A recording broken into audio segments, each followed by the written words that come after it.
Hello everybody, welcome back for another video. Hope you're all doing well and that you're all having a great day. As always, a free way to support the channel is by leaving a thumbs up, by leaving a comment, by leaving 2 comments. I see a lot of 2-comment people. Hello! Or by subscribing if you have not already done so. And without further ado, let's jump right into it. This is going to be a news I missed. There's always so many things happening within the cryptocurrency space, so alas, here we are. Bitcoin has added $3,000 since yesterday's low. It has overtaken $50,000 once again. What? Ethereum 6% increase has driven Ether to be nearly $1,700 as well. After flirting with the coveted $50,000 price tag, Bitcoin has initiated a leg up that has spiked the price above it. Okay, that's a weird sentence. Will this fit? What? Will this fill it?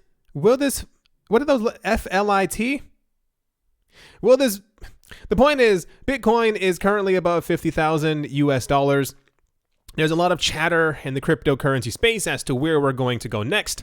A lot of people seem to be shocked that the price has risen by $3,000 in such a short amount of time. We've gone over the last 7 days or so that Bitcoin's price should have never fallen, and every time that it did fall in, we kept on getting news that this institution bought more and they were buying more and they were planning on getting into the cryptocurrency space. And once again, at the same exact time, none of the other institutions who told us before that they were buying all the time have stopped buying. So, yeah, Bitcoin's price is above 50,000 again. I think the next logical step is just 60,000, just to be, you know, not to be that guy, be like, Bitcoin's either going to go up or Bitcoin's going to go down. According to Kraken's intelligence's, February 2021 market recap and outlook report, historical price data for Bitcoin points to a next top falling between 75,000, that's a big jump, and $306,000. That is quite a big gap. They said based on previous cycles, Bitcoin could likely continue appreciating gradually in price before ultimately going parabolic and hitting resistance, which will signal the end of its 4th bull market cycle. I'm predicting September, October. That's the time frame where I think we're really going to really hit it hard and then, you know, fall back down to the whatever price that we end up falling back down to, because it's going to be higher than we are right now, but still lower than we previously were at the time that we hit the actual number. So the news being, a lot of people were saying that we are simply consolidating. We are in a mini accumulation period. We are in whatever technical analysis has to say about this current situation, but a lot of people are saying, depending on where you look, I have seen nothing negative. I guess all the naysayers have gone back into their holes because, you know, everyone who said that Bitcoin was going to fall back down to 3,000 was wrong, 12,000 was wrong, 20,000 was wrong, 25,000 was wrong. You kind of get the entire point. So yeah, Kraken is saying that the next stop is 75,000 or 306,000. Once again, 306,000 being like the top, which also then roughly, I mean, if you're talking about thousands at this point, who's going over the exact numbers? The 288,000 from Plan B. So, and just to clear up any confusion, like we are still in a bull market. Yes, got that. But we have not yet gone parabolic. You are going to know that we've gone parabolic when you get into a taxi or a cab or walk into a store and you hear an 80-year-old woman in front of you talking about cryptocurrencies. That's not a joke.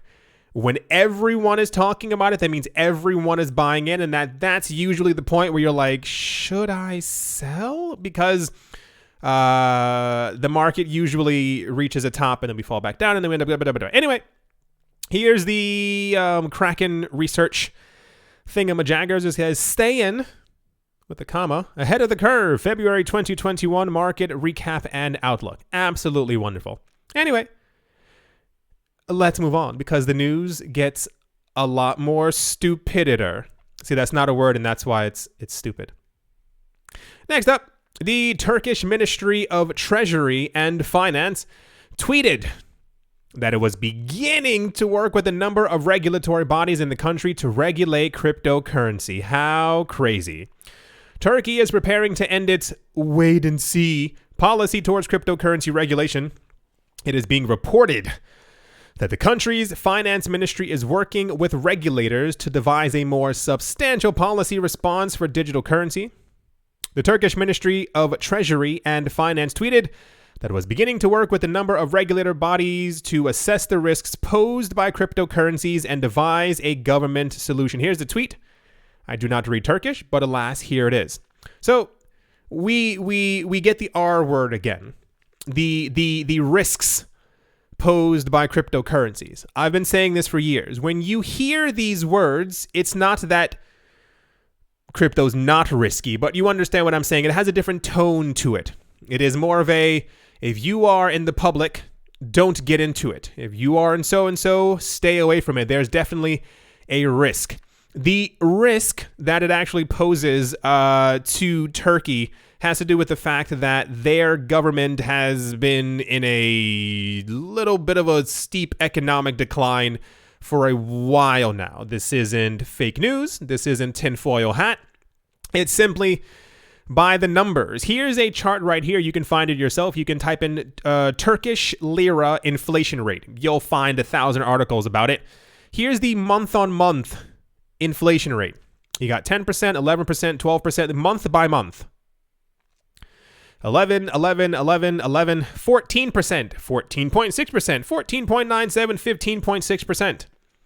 So we are currently having discussions many times, me, you, I, us, all the time, about the potential fall of the US dollar as predicted by JP Morgan and by Citibank and by other analysts for a while now, and going on to the entire printing trillions of dollars to try and keep the economy afloat, but it's not really working, especially as Jerome Powell, for those of you who were not here the other day, the head of the Federal Reserve basically gave a talking into a microphone, and he was like, yeah, inflation's here. Sorry, didn't mean to do it. If the US dollar is going to fail, just what happens to other currencies that are beneath it, that already have the same and or similar economic policies to the United States that just don't really have a lot to say. But the point is, yeah. So the risk happens to be that we are getting news reports, especially over the course of the last week, which was really funny because we got it as Bitcoin's price was kind of slumping a little bit, where all these like regulators and hedge funds and stuff like that, they were like, yeah, we can see Bitcoin being the go-to currency or the world's preferred medium of exchange in the next 7 years. We went over that in one video. Don't have to really go over it again. That was kind of the entire point. Multiple people came out at the exact same time basically saying that, yeah, we could see by 2028 that Bitcoin is kind of the go-to for world trade. What does that do to the US dollar? And then what does that do to every other currency that is below the US dollar? So they're going to try and regulate it. I mean, they're probably going to. Not that they're going to try. They're going to probably put something in place where they are heavy taxation, some type of a sandbox thing. You can't do this. You got to make sure you tell us where the money's going, yada, yada, yada, yada. But then once again, we get to the discussion that Taproot and Schnorr, the upgrades are coming to Bitcoin. They're coming. And we are also going to eventually have complete private transactions for Bitcoin. So it is going to be a very interesting future, to say the least. Anyway, that's we said we weren't going to allow it, but now we're going to regulate it because we see that it's a threat to our economy news. Yeah, that sounds about right. And there's that again. You can look it up for yourself. Once again, anything I say in this channel that sounds crazy to you, take out your phone, take out your tablet, find it for yourself, and you'll see that is the truth. Let's move. Block. On.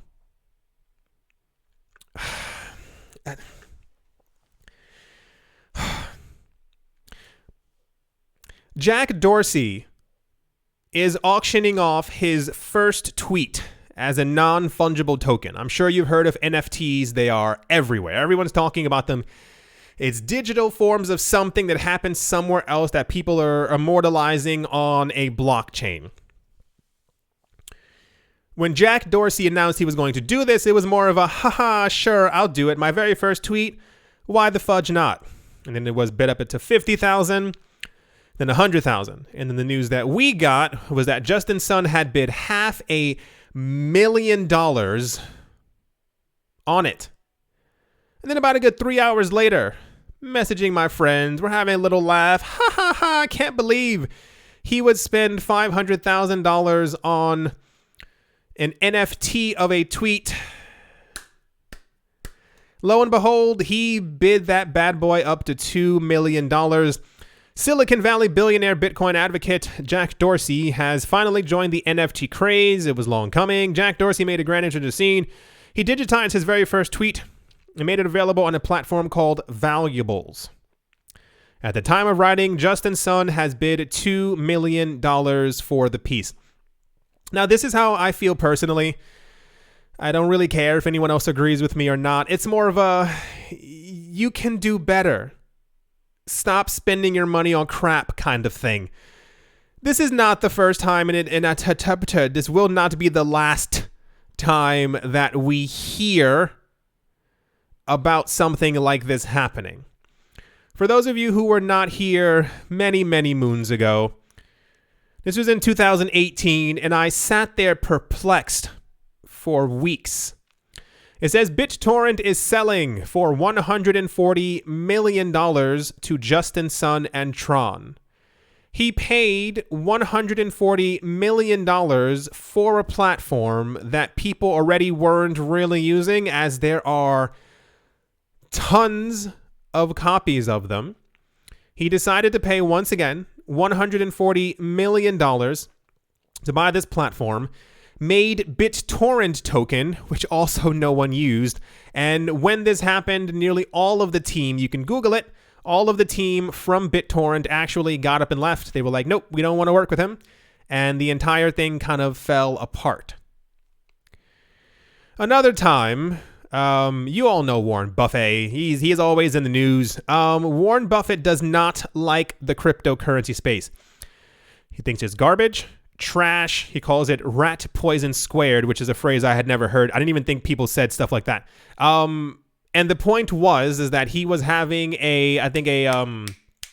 like a donation dinner where you can like pay money to have him sit next to you and spout obscenities as he's doing it. And Justin Sun paid $4.5 million for this dinner because Justin Sun said that he believed that he could turn Warren Buffett's mind around to get Warren Buffett. Warren Buffett's like 180. Like, his mind is clearly set in whatever he's going to be doing. And it's not that I'm explicitly judging his purchases. It's more like just imagine what $150 million could have done for Tron, for marketing. Like, imagine instead of buying BitTorrent, if that money had gone to like developers to like give tons of upgrades, to make up new ideas as opposed to copying things that Ethereum's doing. Like, imagine going down the street and you see an ad at the bus stop and it's like, Tron, we have this, and this. Like, and then people are like, wow, Tron actually sounds pretty cool, and the ecosystem grows and it gets other layers and chains. But all this money keeps going nowhere. And the point is, the NFT space is also a lot right now. I'm going to give you a pre-warning in case you did not know this. The NFT market right now is boiling hot. Why is it so hot? Because the cryptocurrency market is skyrocketing and people are looking for other ways to be able to acquire anything crypto and or blockchainy. So make sure, if you do plan on getting into the NFT space, that you're not going to be overspending or overpaying or overbuying for things that are just hyped at the moment. Just throwing that out there, because I see a lot of people spending big bucks on all these things, and it's like, and these are people within the cryptocurrency space. If you, in your heart of hearts, believe that Bitcoin doesn't have to be 10 million, doesn't even have to be 5 million. If you believe that at some point Bitcoin is going to go to 100,000, 250,000, maybe the $150 million should have just gone into Bitcoin so that you can 5x what you have. I just don't understand. Maybe, anyway, I thought it was a joke. I was hoping it was a joke, and it's not April 1st, and I got really annoyed. $2 million for an NFT of a tweet. Think of what that money could have helped so many people. I'm not going to even get into that. Anyway, that's the Justin Sun news. And let's move on. Next up in the NFT craze, why is this happening to us news? A blockchain company has bought a Banksy and then burned it. But instead of destroying the value of the art, they claim to have made it more valuable. And it's really funny. A lot of you, because it's actually burning, but I can tell exactly what it is. It's a Banksy piece called Morons. And the entire idea is it's basically like an auction that's being sold off and people are looking at it. And it's like, I think it says, I can't believe you people actually buy this crap or something like that.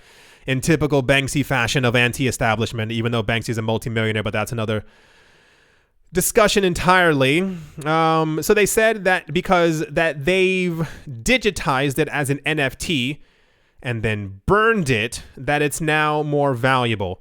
The owner of this art, Burnt Banksy, is now selling it. The auction ends today, and at the time of writing, it's worth around 39 Ether, around 65,000 US dollars, and they got it for 95,000.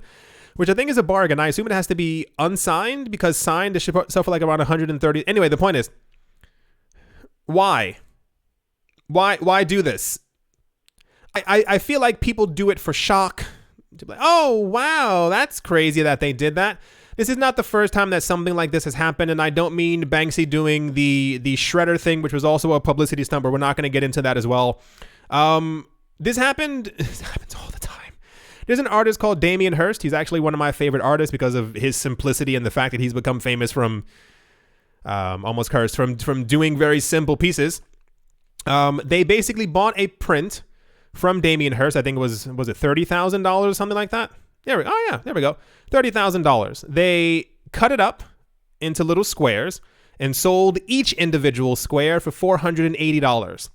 People were, when I say like appalled, people were like, what the funk and waggles is happening, right? Like, people could not understand why anybody would do that. But alas, they did that, signed them, numbered them, yada, yada. And then, lo and behold, this is also Damien Hirst, for those of you who did not know. They sold out. All of them. And I think that they ended up making, was it like 240,000? I forgot the exact number. It says it somewhere. Yeah, 172,000, I believe that it was. Yeah, for the actual blank canvas as well, with his actual signature. So people do things like this all the time. I guess it's art within art, if you will. Anyway, I think people are bored. I think being locked at home, everyone's kind of like, what can I do to make a statement? How do I get other people to be like, wow, look at that thing over there that I did not know was going to take place? I do not explicitly believe myself, I could be 1,900,000,000% wrong, that the digital version of a non-authorized Banksy piece is going to sell for more than a signed Banksy original. Simply because Banksy also has something, he has a thing where you can like actually contact him and his people and get your items verified to see if they're actually real. And he only verifies things that he has actually done, and he has not made the NFT, but I don't think the world actually cares. Anyway, that's the NFT news. A lot of weird. If NFTs are your thing, I'll start bringing more NFT news, because a lot of this is hype. Do you understand that this isn't actual, like, this isn't reality? This is based off of the hype of the cryptocurrency market because of where we are price-wise. Anyway, that's the NFT news. And let's move on.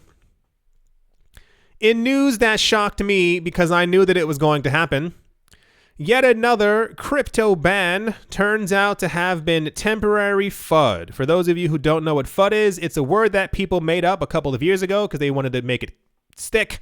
It means fear, uncertainty, and doubt. So when someone is spreading FUD, they're trying to make you scared. It's a stupid word and I hate it. In an interview with CNBC, Indian Finance Minister Nirmala Sitharaman said that reports of a blanket ban, pay attention, said that reports of a blanket ban on cryptocurrencies are overstated. Wow. While negotiations are ongoing, she said she expects the end result to be more tempered. She said, yes, a lot of discussions are happening with the Reserve Bank.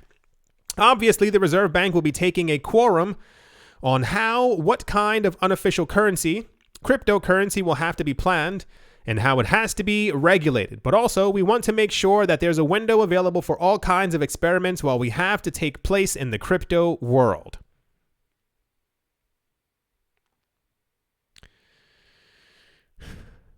This was said by the finance minister. For those of you who didn't know why I had a long pause in a drawn out breath, we've had news since 2017 that India was going to ban cryptocurrencies, and I said, no, they're not. We had news in 2018 that cryptocurrencies were officially banned in India, and I was like, no, they're not. In 2019 and 20, we had news that came out where basically, I think it was the government who said that the Reserve Bank of India, the central bank, basically lied. And there was no ban and people were allowed to get back into crypto again. And I was like, I know. And then this year, we had news that they were going to have a blanket ban, that they were going to stop all crypto activity and none of it would be able to enter the country. And I said, no, that's a lie. They spent so much time talking about it, discussing it, how they were going to ban it. If you think that something is an actual threat to your economy or that you need to get away from it, you ban it outright, immediately. Nope, sorry, no one can touch this. Our currency is already garbage. We don't need something better within our borders. The news that we had a couple of years ago, even last year, was that a number of cryptocurrency exchanges were allowed to reopen within India. If I'm not mistaken, I don't think it's Novogratz. Tim Draper, it's either Novogratz or Draper, one of the biggest names in crypto, basically came forward, and I think they put around $10 million towards the expansion of a cryptocurrency exchange within India. And I said, now logically, if crypto's banned, if there's going to be a blanket ban, who would put up 10 million, 15 million of their own money for something that's going to go poof? I said they probably had a discussion behind the scenes with someone in the Indian Council, Ministry, Finance, Government, Reserve Bank and said, is this legal? I'm about to put 10 million of my own money into this. I want to make sure I can do it. That's why they went ahead with plans of it. This is why we have not heard of the other cryptocurrency exchanges closing, because they would have closed already. This has been a 4-year propaganda rock-throwing campaign against the cryptocurrency space to try and make sure and deter the over 1 billion people in India from getting into the cryptocurrency space. Of course, they're not going to ban it. I would hope that people within their central bank and even their finance minister understands that the Indian rupee is basically trash, that they're going to have to adopt another model, and more than likely it's going to be Bitcoin or something Bitcoin-esque. They simply cannot create a central bank digital currency because it's just going to be a digitized version of the garbage they already have now. That's the problem with central bank digital currencies, and banks also know this.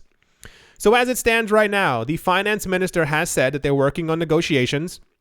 If it takes the entire year, who cares? No one actually cares about this anymore, and I think that even people within India have also stopped caring about any type of rules or regulations or banning or anything like that, because if you're going to use it, you're going to use it regardless. Hopefully they come out with this soon so we can stop talking about it, because 4 years is a very long time to talk about nonsense. Yeah. I give it 3 weeks. Yeah, I give it 3 weeks. We're going to hear some other news story that someone else, either in Parliament or from the Reserve Bank, is going to say something with the word ban Bitcoin in its name, and people will be like, "Oh gosh, it's happening again." No, I I would assume they have enough intelligence that they're not going to ban this multi-trillion, potential quadrillion-dollar industry that is growing before them. You should have all known. They weren't banning anything. Same exact thing with Russia. Russia was another one. Russia was like, we're banning it. Psych. No, we're not. We're only going to ban it for poor people. And then China did the exact same thing. They were also talking about banning it, but you can still buy it and hold it. You can't trade it. But you can still buy it over the counter. What other country was there? Not many. Anyway, that's the nonsense news. And let's move on. The team at Bloomberg have released their monthly Bitcoin outlook report, in which they propose that Bitcoin is slowly replacing gold on investment portfolios. Furthermore, Bitcoin has gained a level of legitimacy with a decline in volatility as explained below. We have had this discussion for around a good year now. When we first got wind and news of institutions and banks selling off portions of their gold, we started getting reports from JP Morgan, Citibank, Bank of America, and some other mega bank, basically telling us that they saw that people were selling off their gold. And I don't mean people who have a gold coin. I mean like bars. They were selling off millions of dollars worth of their gold to put into Bitcoin. That's when we started having more of the discussion of people doing this. And everyone was like, you're crazy, Joe Rogan. That's never going to happen. And I'm telling you it is. Gold, while rare, is not finite. Bitcoin is finite, and you can use it as a means of transacting. There's never going to be a point, unless we have a solar storm. Listen, I'm sure there's a 0.1 millionth of a chance that we will have a solar storm, or aliens will be like, pew pew, and knock out all the electricity. Maybe, sure, why not? But until that moment, we are not going to have pieces of gold that we are going to chisel away so that we can buy Starbucks coffee with. It's not going to happen. They said the process of Bitcoin replacing gold in portfolios is accelerating, and we see risks titled Move More of the Same. In 2020, the benchmark crypto gained legitimacy with declining volatility versus the opposite in most assets. In 2021, we see little to stop the process of old guard gold allocators simply focusing on prudent diversification. With respect to the possible price future of Bitcoin, the report by Bloomberg pointed out that 100,000 is the next logical threshold for Bitcoin based on the demand of the digital asset on both a macro and micro level. Past Bitcoin patterns are more likely to prevail and point to about a $100,000 threshold in 2021. Unless favorable technical, fundamental, macro, and macroeconomics trends reverse, Bitcoin should be set to keep appreciating. Here's the thing, PDF thing for it right here. Bloomberg Crypto Outlook, Bitcoin making gold redundant? Question mark.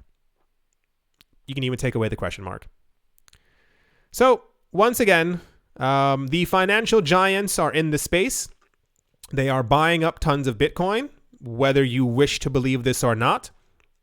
They don't care that Bitcoin does 3 transactions per second, because the point is you can use Bitcoin as a store of value, or if you choose to do so, even when we get to a point, if Bitcoin has not upgraded and has $128 transaction fees, people are going to be sending $100 million around the world worth of value for $128 on the most secure chain that we have ever witnessed in history.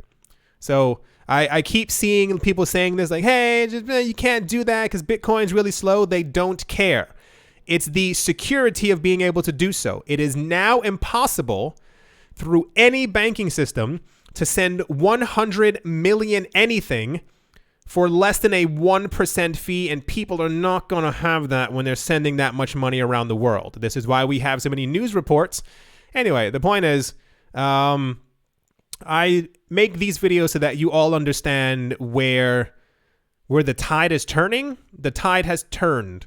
Where all of this is going, I don't want to hear anyone, no one, zero people in 5 or 7 years saying that they did not know, they were unaware, they thought that gold was going to make it. You need to understand that the world has changed, and I think that's really difficult for a lot of people. We are not in the same world that we were in the year 2000, 2005, definitely not 2008 or even 2017. Bitcoin is being adopted by everyone. It's being legalized in every single country, and there's not a lot left. That's all I'm going to say. At the moment, Bitcoin is up by 5%. Ethereum's up by 6%. Ethereum actually pumped. You can't really see it on the chart anymore. Ethereum pumped after we had the news about the coin burn, which is going to be major. People aren't even pricing this in yet, which is fantastic. Binance coin is up by 6%. They keep fighting back and forth. Binance coin and Cardano. Like when I looked earlier, Cardano was above and now it's Binance coin. Fight. Polkadot is up by 4%. Litecoin is up by 4%. Lumens is up by 3.9. Don't know why. Uniswap is up by 11. Aave is up by 12. Theta is up by 7. Solana is up by 11.5. VeChain Thor is up by 10. FTT is up by 6%. Algorand is up by 6. Avalanche is up by 9. PancakeSwap up by 5%. The other Aave, Lend Aave, is up by 10%, and Zcash is up by 4% as well. Quite interesting. I'm expecting, this is just an expectation, another little price dip. I can feel it in the air. We're going to get some type of a, oh no, Bitcoin's fallen, I'm going to be buying some more kind of news floating around. I think all we need now is just time, because there's no reason for Bitcoin to be falling.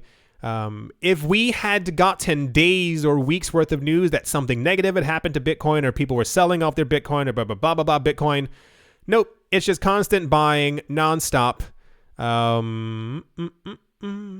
Anyway, I do hope you all enjoyed. I do hope you all are having a great day, a great morning, a great afternoon, a great evening, wherever you are, wherever you might be. I do hope that it is absolutely fan-freaking-tastic. Thank you all once again for watching and or listening, and I will most certainly be talking to you all soon. See you.